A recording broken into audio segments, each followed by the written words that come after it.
Well, hello there. Welcome back. Today we're going to be reading a new chapter from a different book because I said so. Not just that, because we got to get through a couple of more books before the day is over. Look at that. We still got to get through those right there. See right there? We got to get through the medicine book. We got to get through the Bicetinian, and we got to get through a couple of more ones. So, let's get this book reading. Let's go. Alright, so here we go. Today we're going to be reading the book called The Iranians. This is a book written by Sandra Mackay, author of The Saudis. This book is going to be based on the Persian, Islam, and the soul of a nation. So let's get right into it. This book is advanced praise for the Iranians. Sandra Mackay has given us a truly impressive look into a country and a society few Americans understand. Iran will be a major concern to U.S. foreign policy managers for years to come. If they read this book, they will be far better prepared to deal with this major challenge to our national security. Former Secretary of State Lawrence S. Eagleberger. Sandra Mackay has painted a sweeping canvas of Iranian history and politics that is entertaining, informative, and blessedly non-polemical. She gives us an essential introduction to the historical complexity and rich cultural diversity of Iran. For anyone who wants to understand why Iran behaves as it does, this is the place to begin. Gary Sick, National Security Council member during the Carter administration. So here we go, Chapter 1. Iran occupies a pivotal position in the Middle East and in the world today, as throughout history. With its vast land mass and immense natural resources, its own unique cultural heritage and sense of separate identity, and its key strategic location dominating the Persian Gulf and bordering former Soviet republics as well as Iraq and other Arab states. This proud and profoundly divided country is a perpetual ticking time bomb. In the Iranians' eminent Middle East expert Sandra Mackay brings us invaluable understanding of a complex, contradictory, and sometimes volatile people. Beginning with the ancient Persian empires that ruled from India to Greece, and later humbled mighty Rome, and tracking the waves of invasions that culminated in the triumph of the Arabs under the banner of Islam, she delineates the opposing poles of identity and power that have vied for the Iranian state and the Iranian soul. On the one hand, there is the Persian concept of kingship, in which the nation is guided toward its destiny by a single strong ruler. On the other, there is the Islamic concept of a community of believers in which the faith of Muhammad reigns supreme over every facet of life. This dramatic conflict has played itself out over centuries, intensifying in the 20th century when Iranians also confronted the issue of modernization and the mode of the West. In the last decades, the Iranians' intervened destinies of Persia and Islam resulted in the violent shift of leadership and policy from the imperial king of kings, Muhammad Reza Shah, to the zealous Ayatollah Khamenei. Without a current icon of culture and authority, the Iranians now struggle with their present and search for their future in the decaying Iranian revolution. The author's personal knowledge of Iran gives her book a superbly human dimension. Sandra Mackay has more unrestricted movement within the Iranian Islamic Republic than any other American journalist. Her eyewitness account gives the reader a uniquely authentic present day picture of Iran and the Iranians from the cities to the countryside and from humble mosques to the chaotic political arena governed by the clerics of Shia Islam. As pressures built for a new definition of revolutionary Iran that may well shake the region and the world. Sandra Mackay has written on the culture and politics of the Middle East for such periodicals as Los Angeles Times, the Wall Street Journal, the Christian Science Monitor, and the Chicago Tribune. Appearing as a guest expert on Nightline ABC News with Peter Jennings and National Public Radio, she also served as a Gulf War commentator for CNN. She is the author of three previous acclaimed books: The Saudis Inside the Desert Kingdom, Lebanon, Death of a Nation, and Passion and Politics, the Turbulent World of the Arabs. She lives in Atlanta. Inset photograph in Shandiz Shigma. Background photograph Dimitri Kesel. Life Magazine. Time Inc. Student, a division of Penguin USA. 375 Hudson Street, New York. New York City, zip code 10014. Printed in the USA. Current affairs. History. Now this is a picture of Sandra Mackay right there. Yeah, beautiful woman. Now, if she was the last woman, I'll probably have a child with her. But anyway, here we go. Chapter 1. The Iranians. Persia, Islam, and the Soul of a Nation. This book was written for neither our thoughts, nor our doctrines, nor our minds, forces, neither our choices, nor our words, nor our deeds, neither our consciences, nor our souls agree. Right. So here we go. To R.K. Ramsey, teacher, mentor, and my friend. Alright, so here we go.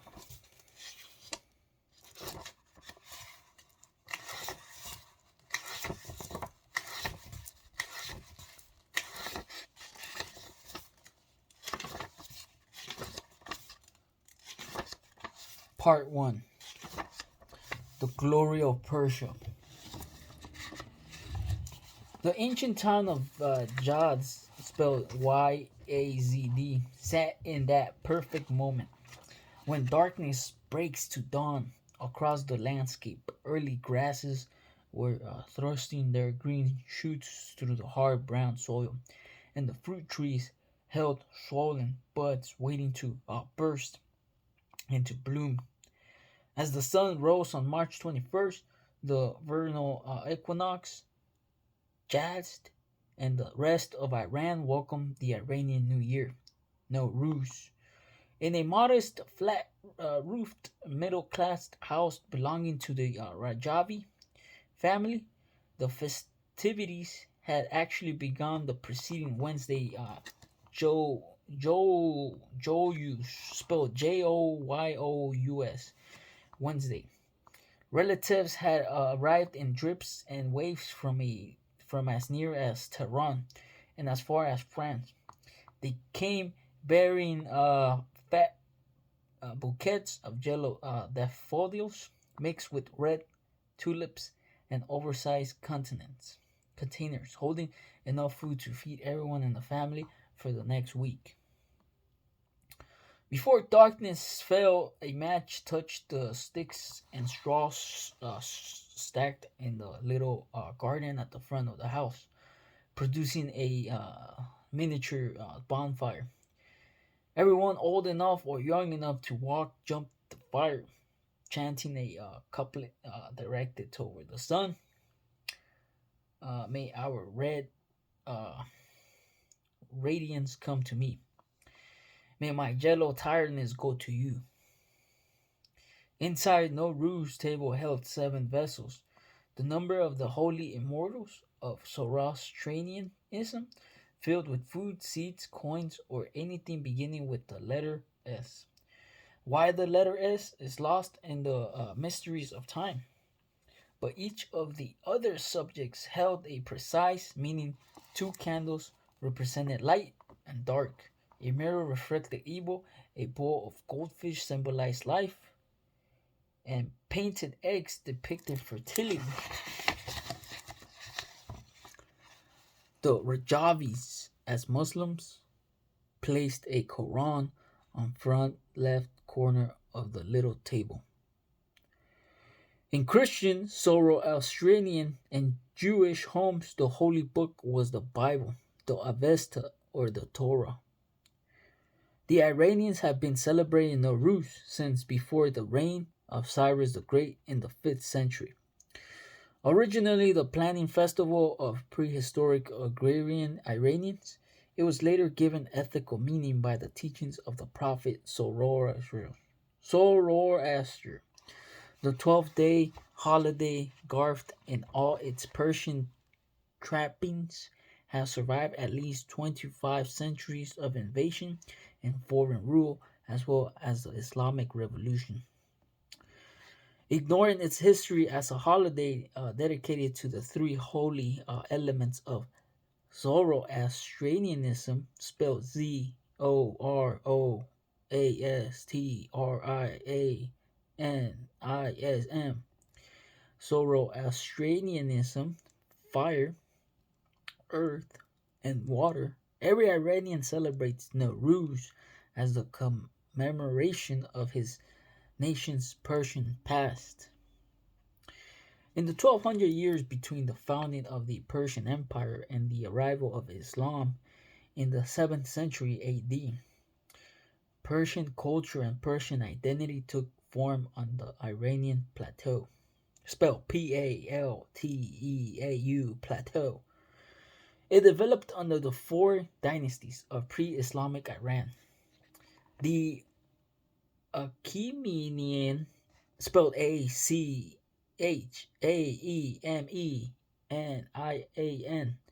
the Achaemenian, Seleucid, spelled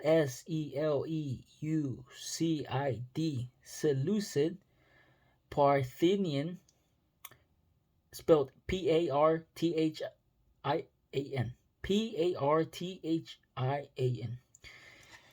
comma, and the Sasanian, spelled Sassanin, period. Each dynasty made its own history of successes and failures, but central to each were the themes of governance and culture that are as relevant today as they were in the ancient past. Although there are others, the three predominant themes that pre-Islamic Iran handed down to succeeding generations are the concepts of a powerful king ruling in the name of justice, the continuity of a distinct culture and a sense of nationhood rooted more in cultural identity than in other governments or territory. For 2,500 years, the inheritance that ancient Persia be bequeathed, spelled Bequeathed,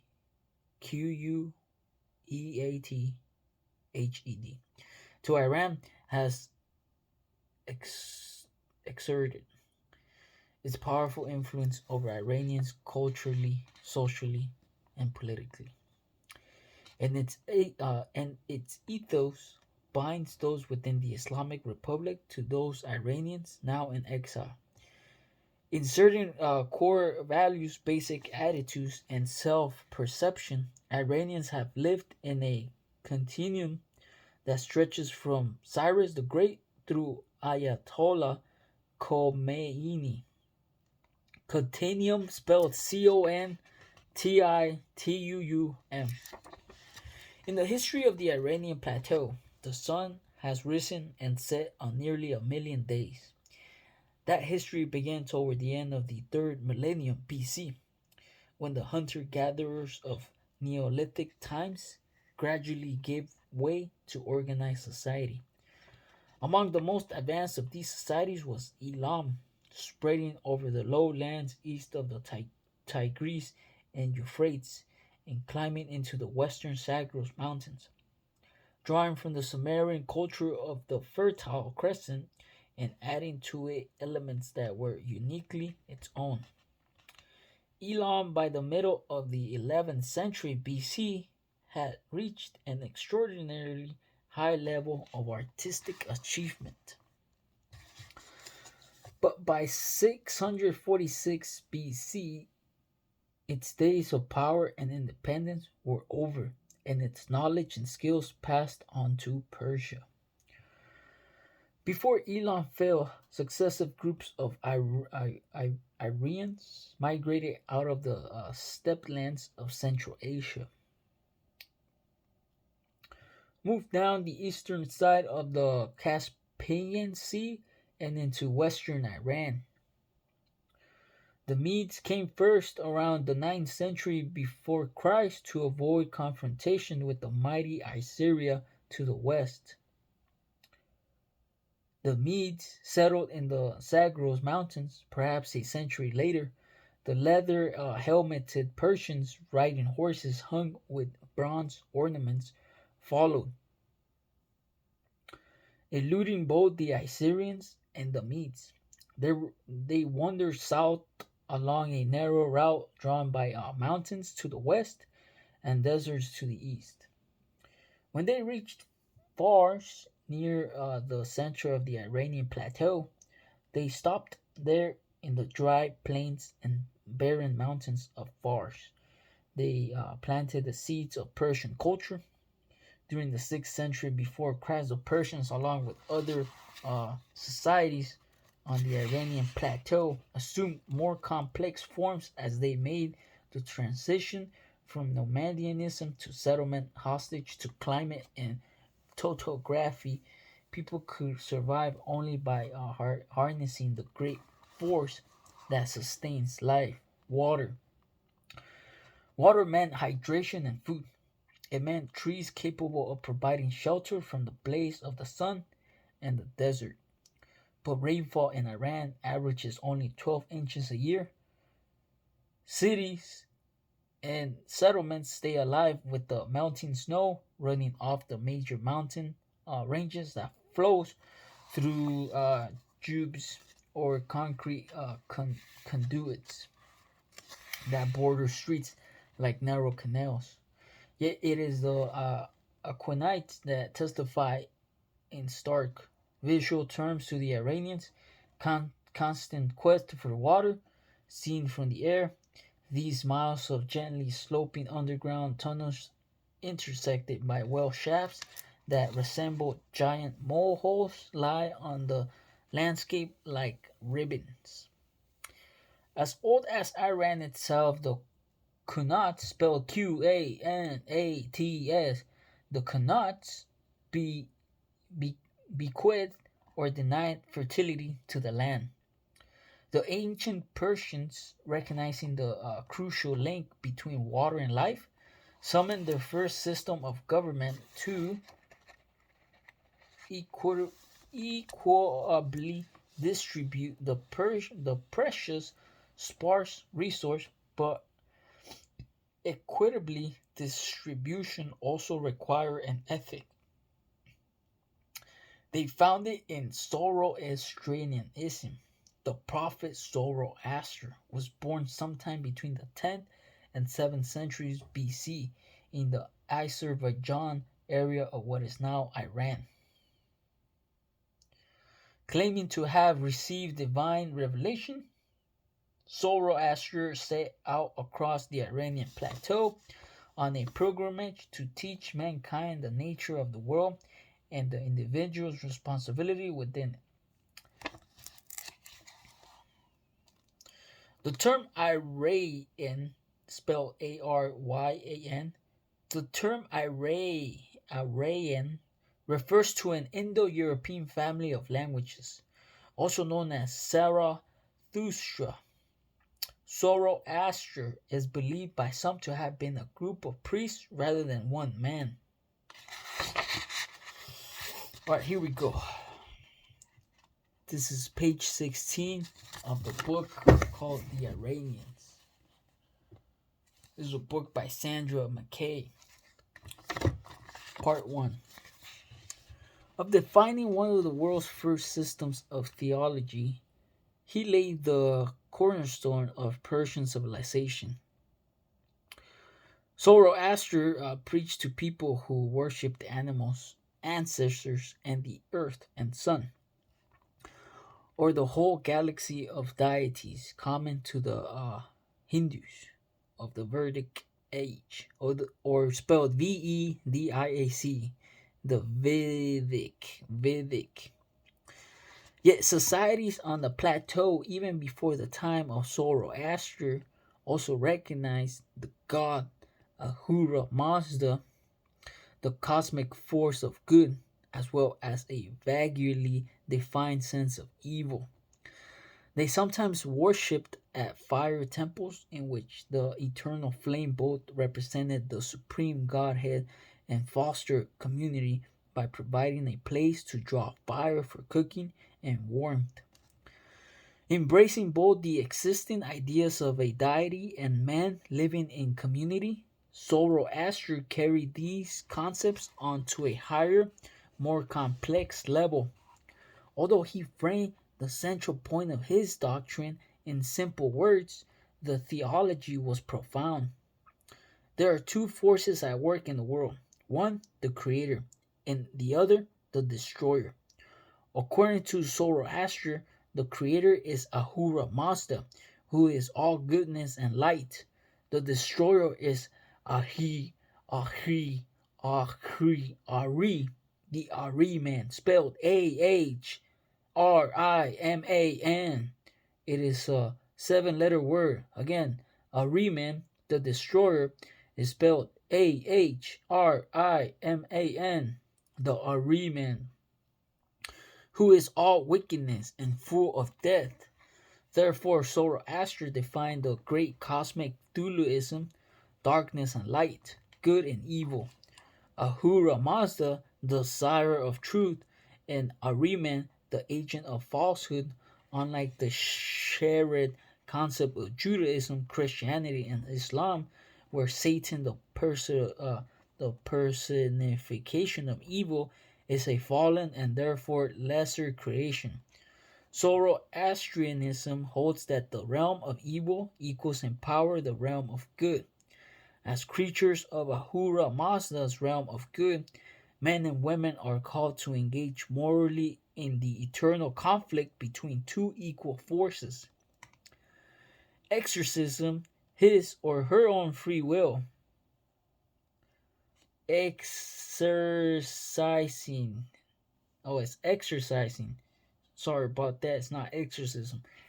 Exercising his or her own free will. Each decides whether or not to stand with Ahura Mazda against Ahriman.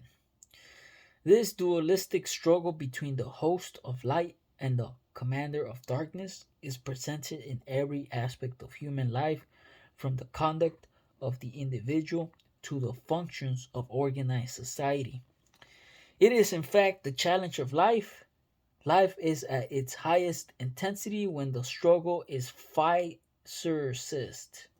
or firecist, spelled Firecest, because then all vital activities are greatest.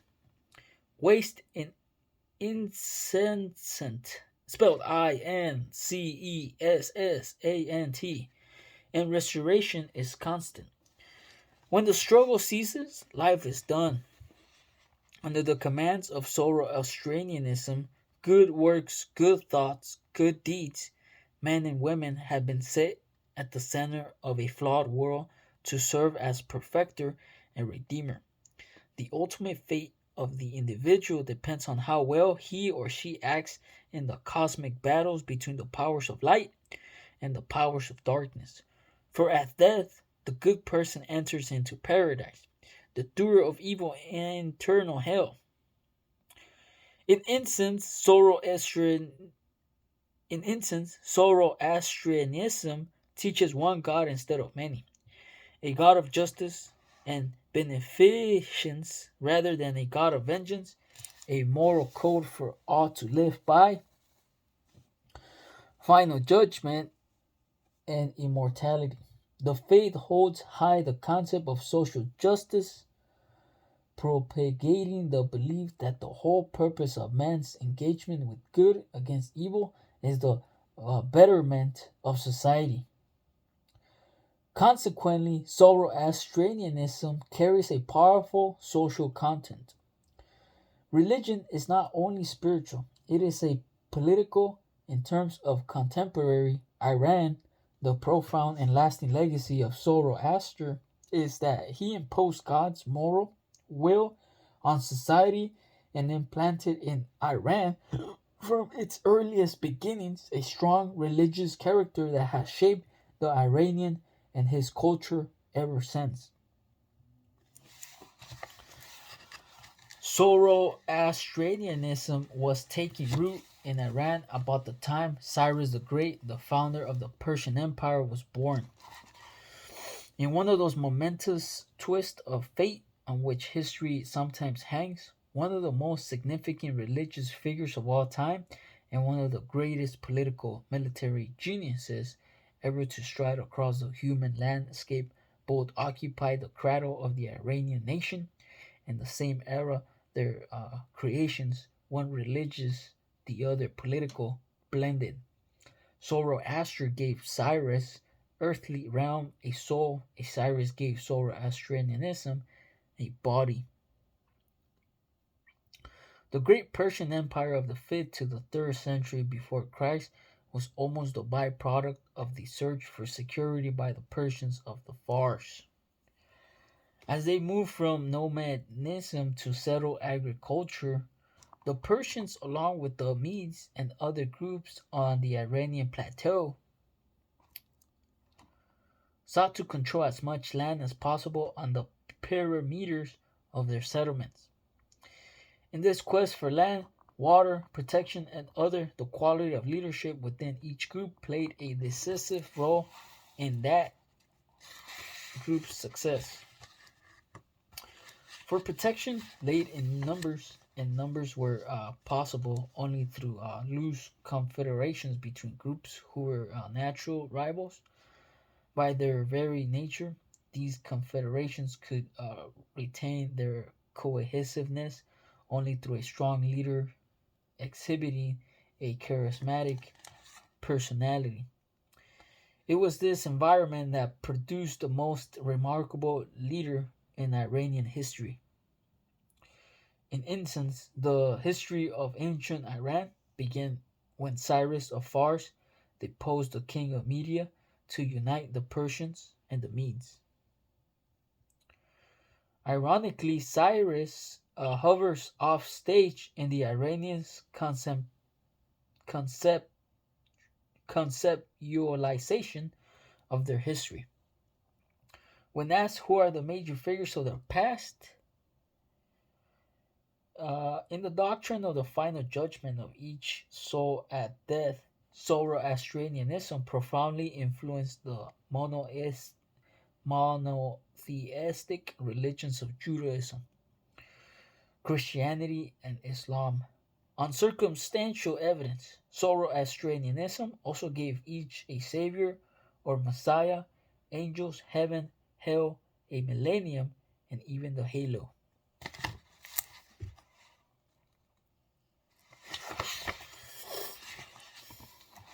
Now, most Iranians will name the Persian empires Darius, the 16th century Shah Abbas I, or depending on the individual's perspective, the Ayatollah Khomeini, or Ayatollah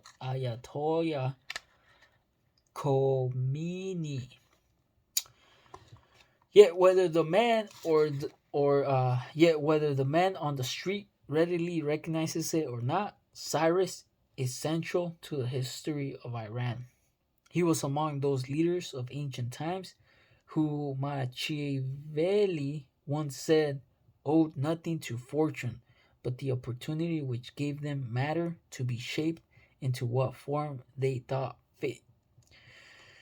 With his mind and his sword, Cyrus nurtured the basic elements in Iranian culture, the nature and philosophy of leadership, a unique collection of art and mores, and the sense of Iran and its people as particularly and special. All reappear in varying degrees and in various forms in the rulers and dynasties that followed him, and on into the centuries in which Iran is described in terms of Islam. But it took until the 20th century before Cyrus was raised as a symbol of Iranian nationalism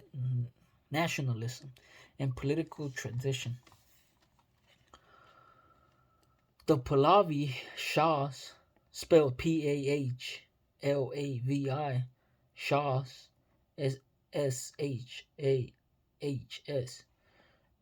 the Pahlavi Shahs, Reza and Muhammad Reza, creatively invoked Cyrus' name and defined his legacy to remind Iranians of their pre-Islamic past.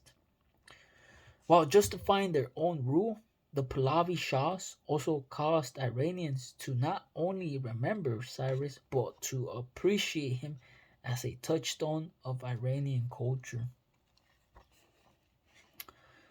The origins and even the likeness of Cyrus have fallen down the well of time.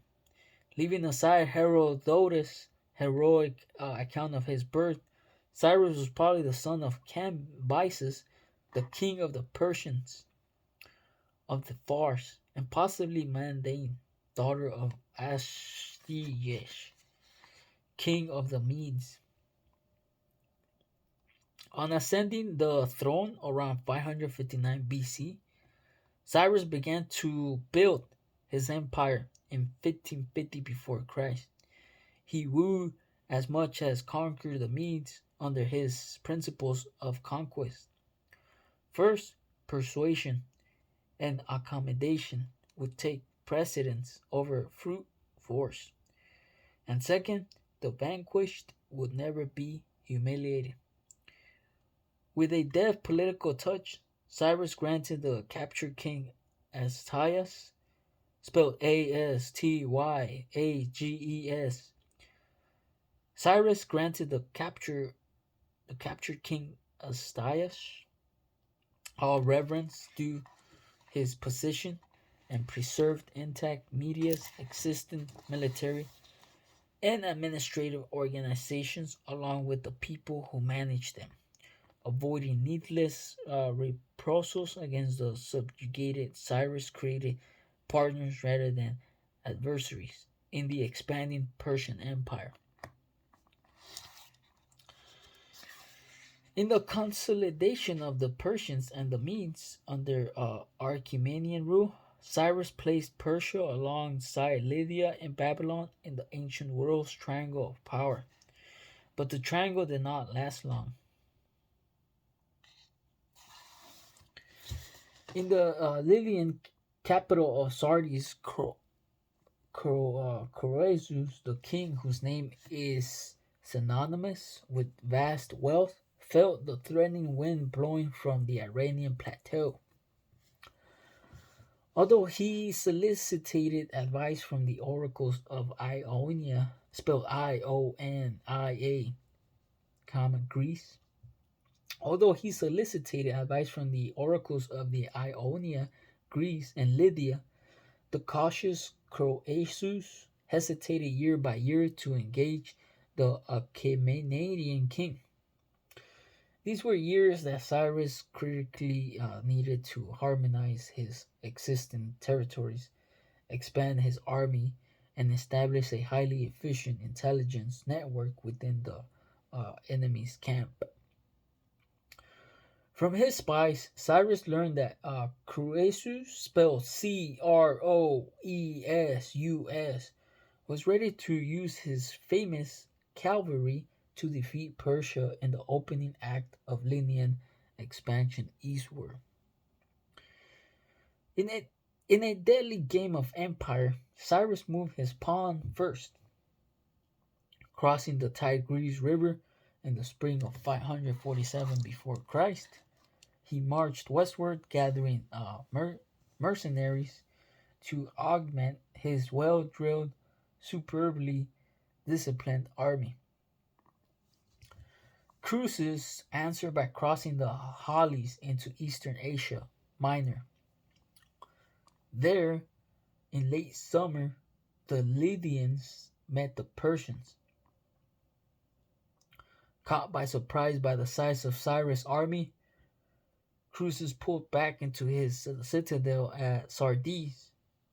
Cyrus was left to make the fateful decision to follow or to retreat back to Persia.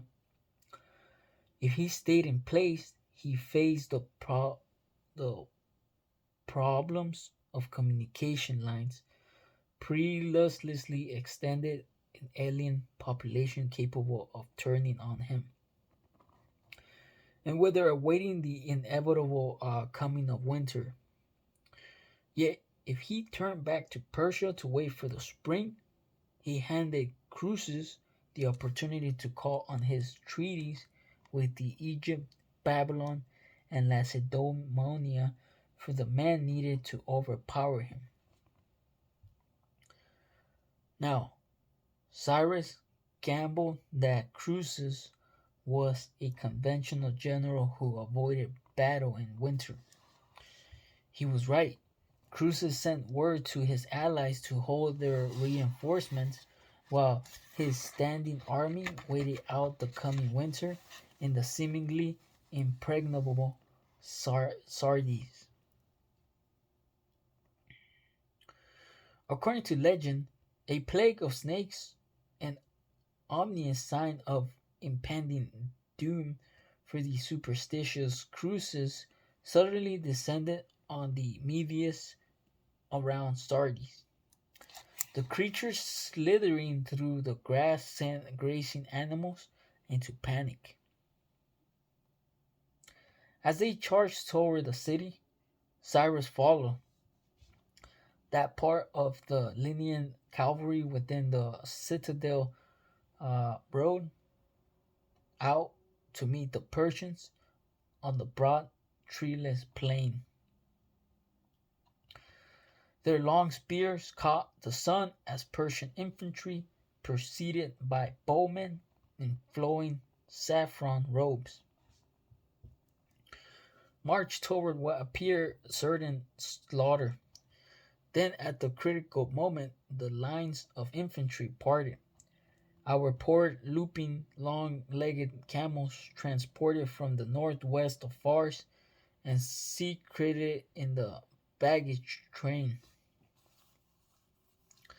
At the sight and smell of beast, they had never seen the terrified Lydian horses rear, throwing their riders, still clutching their deadly spears, to the ground. The remnants of the Lydian army fled back into Sardis and positioned themselves on the Acropolis, spelled Acropolis. Now Cyrus laid a siege, with the threat of winter creeping ever closer. Persians, Medes, Elamites, and Cyrus mercenaries scaled the ramparts, breached the defenses, and claimed the capital of Lydia. From its high walls, the emerging Persian Empire cast its shadow across the Hellespont toward Greece. It would not move for 200 years. The beauty and grandeur of Lydia's impeccable ex, ex, the beauty and grandeur of Lydia's impeccable executed architecture and opulent colonnaded palaces opened Cyrus' eyes and imagination to the trappings of power.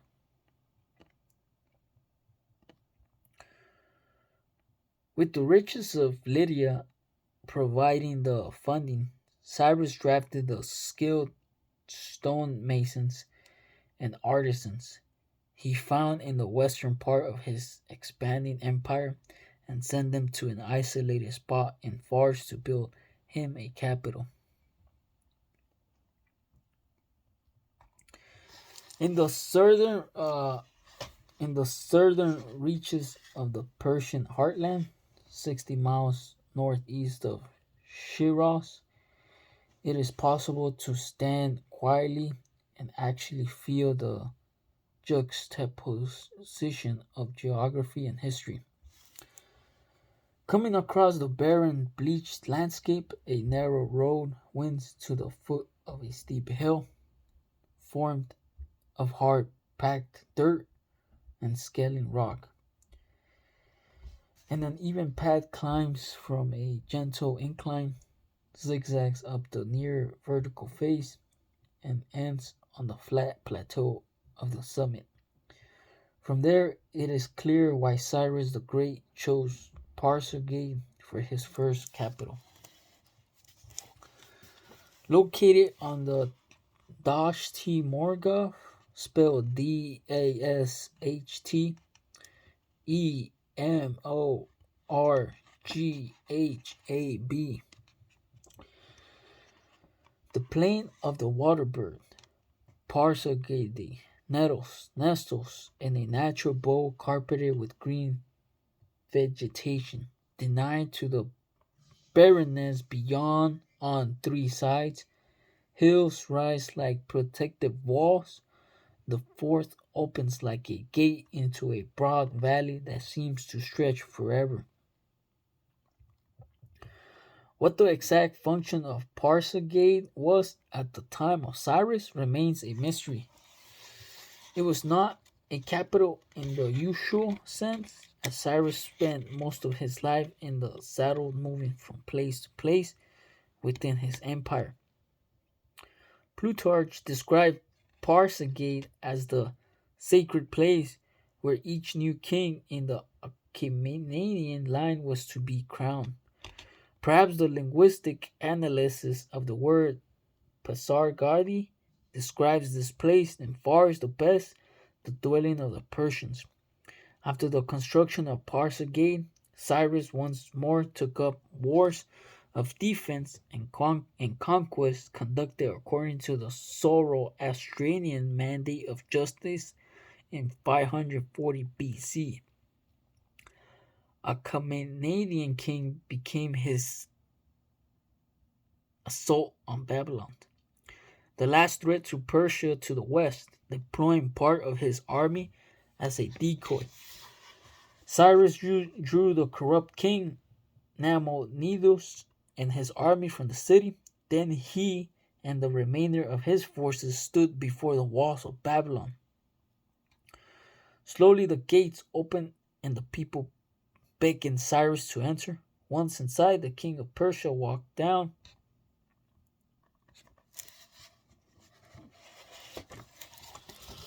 Here's a little map of it says the spelled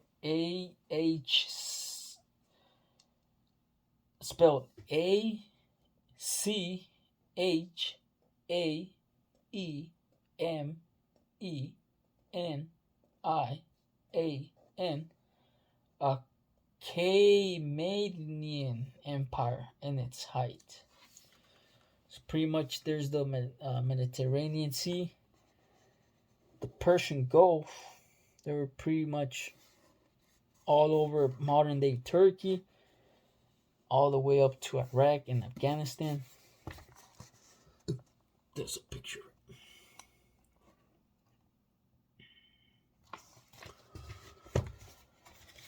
All right. We're on page 22.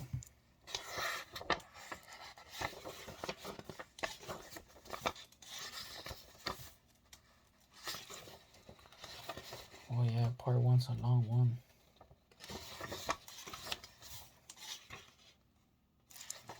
We're on page 22 and it's in like page 36. It's still not even at the end.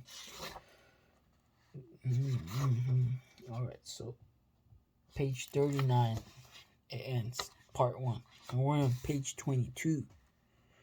So we gotta get going, man. Ours will never gonna finish. Page 22 of part 1 from the book of the Iranians. Alright, so here we go. The Iranians. A carpet of fragrant leaves. A carpet of fragrant leaves strewn on the great processional mall of one mighty Babylon, liberated from the unjust rule of Nabonidus, rejecting the image of conqueror. Cyrus assumed the traditional titles of Babylonian kingship and reached out to embrace the Babylonian gods. According to an account of Babylon's surrender written on a cylinder by a Persian, all the inhabitants bowed to him and kissed his feet.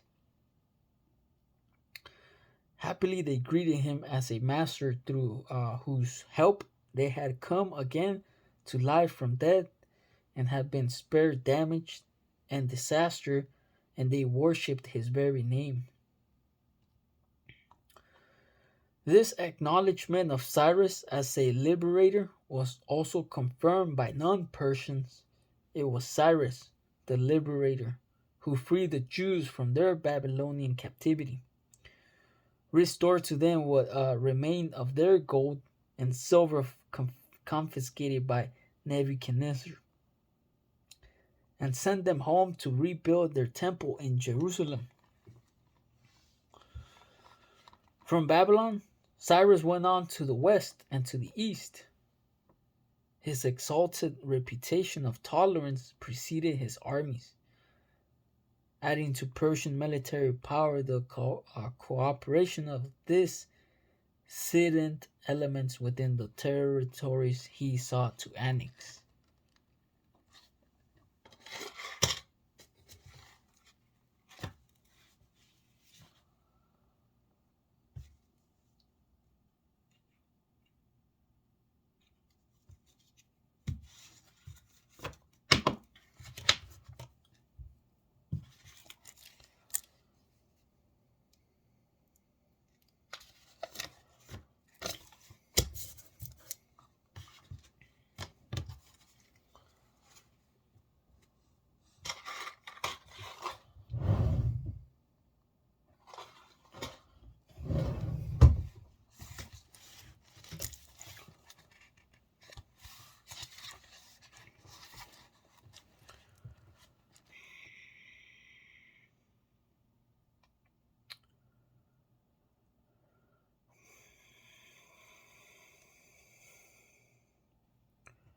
From Babylon, Cyrus went on to the west and to the east.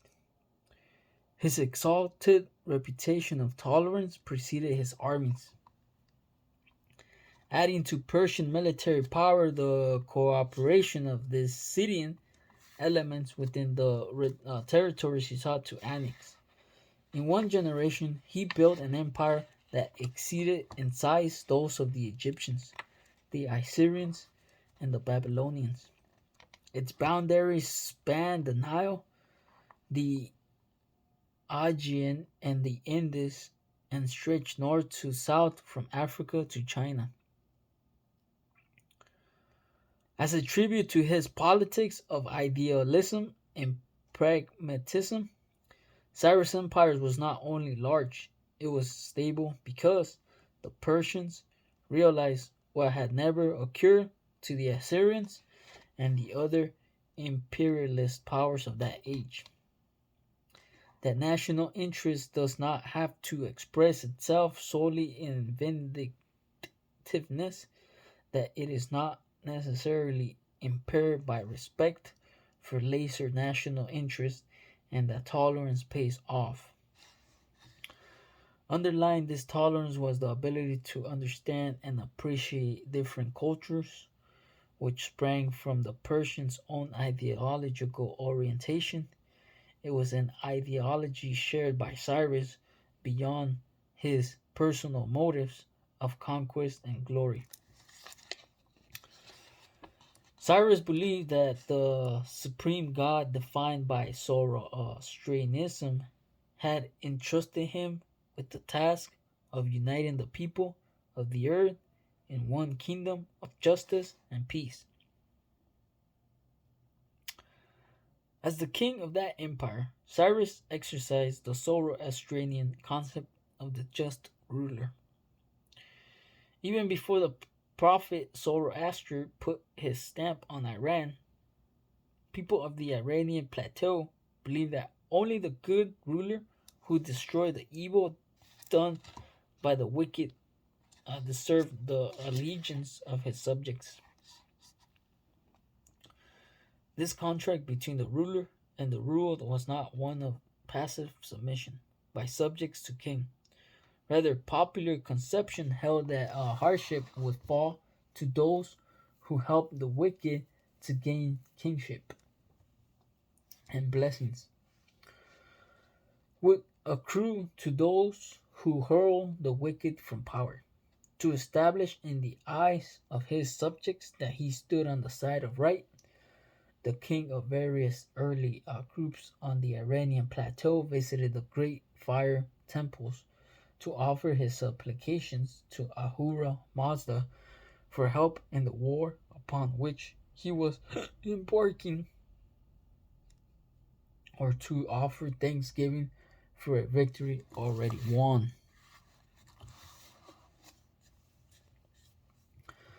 In embracing and strengthening existing religious beliefs, Zoroastrianism increased the expectations of leadership by speaking forcefully to the moral conduct of government and politics. Since Zoroastrianism regarded their place on earth as part of the continuing renewal of the whole creation, the faith conferred on the king, as representative of the state, the obligation to rule in the interest and defense of good. Consequently, for the Persians, the title King of Kings expressed less the relationship of the Persian king to the minor kings within the empire than to the nature of kingship in Persia. By the time of Cyrus, the king was regarded as the instrument of God on earth. His right to rule came from righteous conduct, the outward sign that the divine force shone upon him, but ensuring that his rule was indeed right. Proved an awesome task. The great king was to be the perfect man, the column of light connecting the upper world of ideals with the lower world of concrete facts.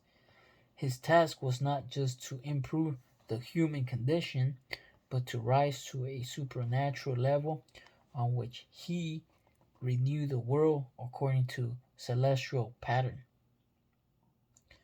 This recreation could not merely serve the abstract. Proof of regeneration laid in the realm of material certitude. Upon the king's virtue depended not only the release of his people from poverty, anguish, need, illness, and disorder, but cosmic matters such as the expected course of spring and fall, rain and sun, on which the fertility of the land depended. Catering to this expectation, Cyrus attended the fire temples housing the sacred flame, quotation, quotation marks, given to the land of Persia to protect us from disastrous and terrible events, to keep us safe from evil, quotation mark. But in Zoroastrian epistemology, a king, like any other man, might abandon divine guidance. Acting through his own free will, he could turn to malignant spirits and demons.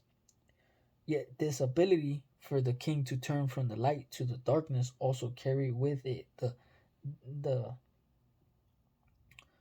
denial of his legitimacy to rule. Only one presiding over the order of a just society could the king maintain the sign of divine favor, which confirmed his inherent right to rule.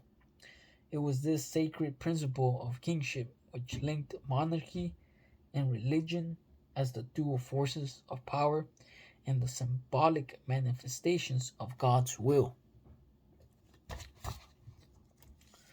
We're gonna grab a little sticky note and put it right here. This is where we left off.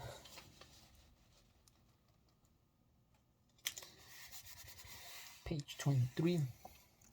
And we're just gonna write right here that we actually finished page 23. That way we won't reread page 23.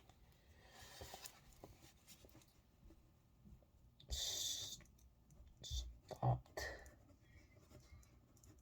at page 23. Then we're gonna move on.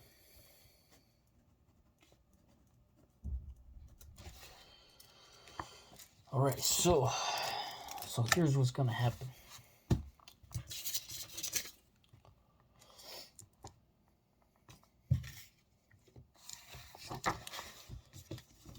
The Book of the Iranians is a good book. Costed me $22, believe it or not. $22 just to read this book. But this book is good, and there's a fact on why I'm studying the Persians, because in the Bible there's a study about the statue that King Nebuchadnezzar saw in his dream and was interpreted by Daniel. Daniel is a prophet in the book of the Old Testament time in the Bible. Now, Persia in today's world is Iran. So,